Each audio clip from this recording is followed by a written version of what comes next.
Semiotics, the study of signs. signs. This science was proposed in the early 1900s by Swiss linguist Ferdinand de Saussure and the American pragmatist Charles Sanders Peirce. Saussure argued that there was no inherent or necessary relationship between that which carries the meaning, the signifier, usually the word or symbol, and the actual meaning which is carried, the signified. For example, the word car is not actually car. The meaning of car could be carried by any random string of letters. It just so happens that, in English, that the meaning is carried by the letter C-A-R. Peirce's ideas about semiotics distinguished between three types of signs: icon, index, and symbol. Whether a sign belongs in one category or another is dependent upon the nature of its relationship between the sign itself, which he called the referent, and the actual meaning. An icon is a sign that stands for an object by resembling it. Included in this category of signs are obvious examples like pictures, maps, and diagrams, and some not so obvious ones like algebraic expressions and metaphors. The essential aspect of the relation of an icon to its object is one of similarity.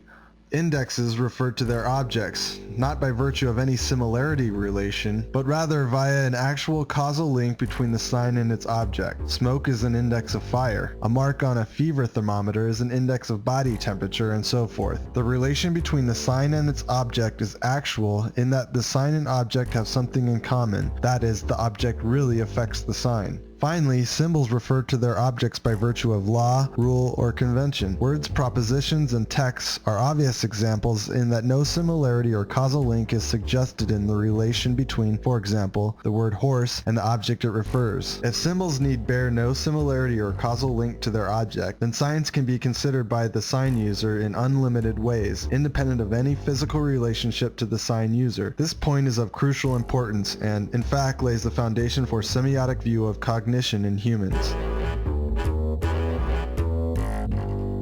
The fact that humans can utilize signs which are arbitrary and need have no existence in their immediate experience is what makes thought possible and distinctly human. Ideas can be brought to mind and manipulated without being directly experienced. Meanings can be expressed in various ways through a variety of sign systems, language, music, gestures, and so forth. In essence, humans can create via signs a world entirely separate from one of direct experience. We find it hard to imagine a world without traffic regulations, social conventions, basketball games, and so forth.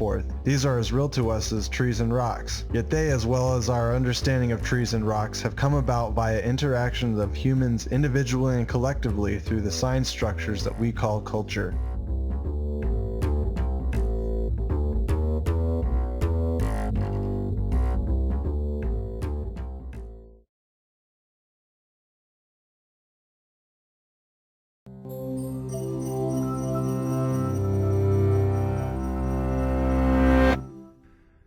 You might have seen this symbol before, whether it's as a temporary tattoo or at a Chinese temple. It's called the yin-yang symbol. It comes from Taoism, a religion born in China, and it has far more meaning than you probably realize. The yin is the dark swirl and the yang is the light one, and each side has a dot of the opposite color, which gives a clue to the meaning of yin and yang. Everything contains the seed of its opposite. Darth Vader has the seed of goodness, and Luke has the potential to follow his father to the dark side. Like Luke and his father, yin and yang are not total opposites. They are relative to each other. Taoists believe that the universe is made up of energies, vibrations, and matter which behave differently in different contexts. Something can be yin or yang depending on lots of things. So while wheat that's growing is yang, when it's being reaped, it's yin. A wave's crest is yang, and the trough is yin. Villages on the sunny side of a valley in China have names like Luoyang or Shiyang.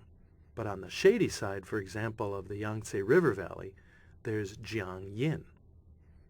The brake is yin to the gas pedal's yang.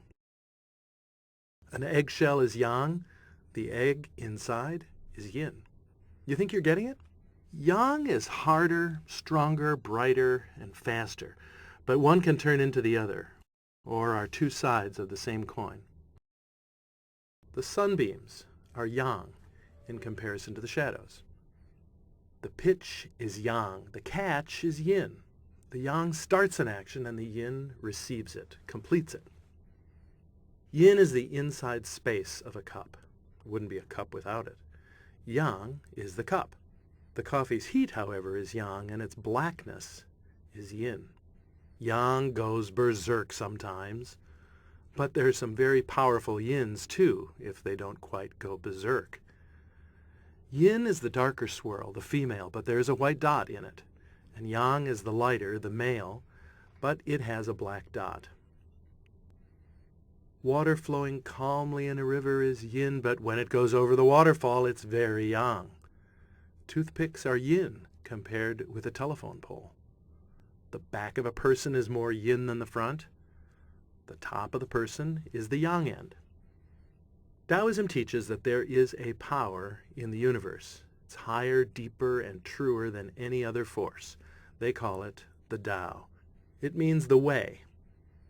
Like the Force in Star Wars, the Tao has two sides.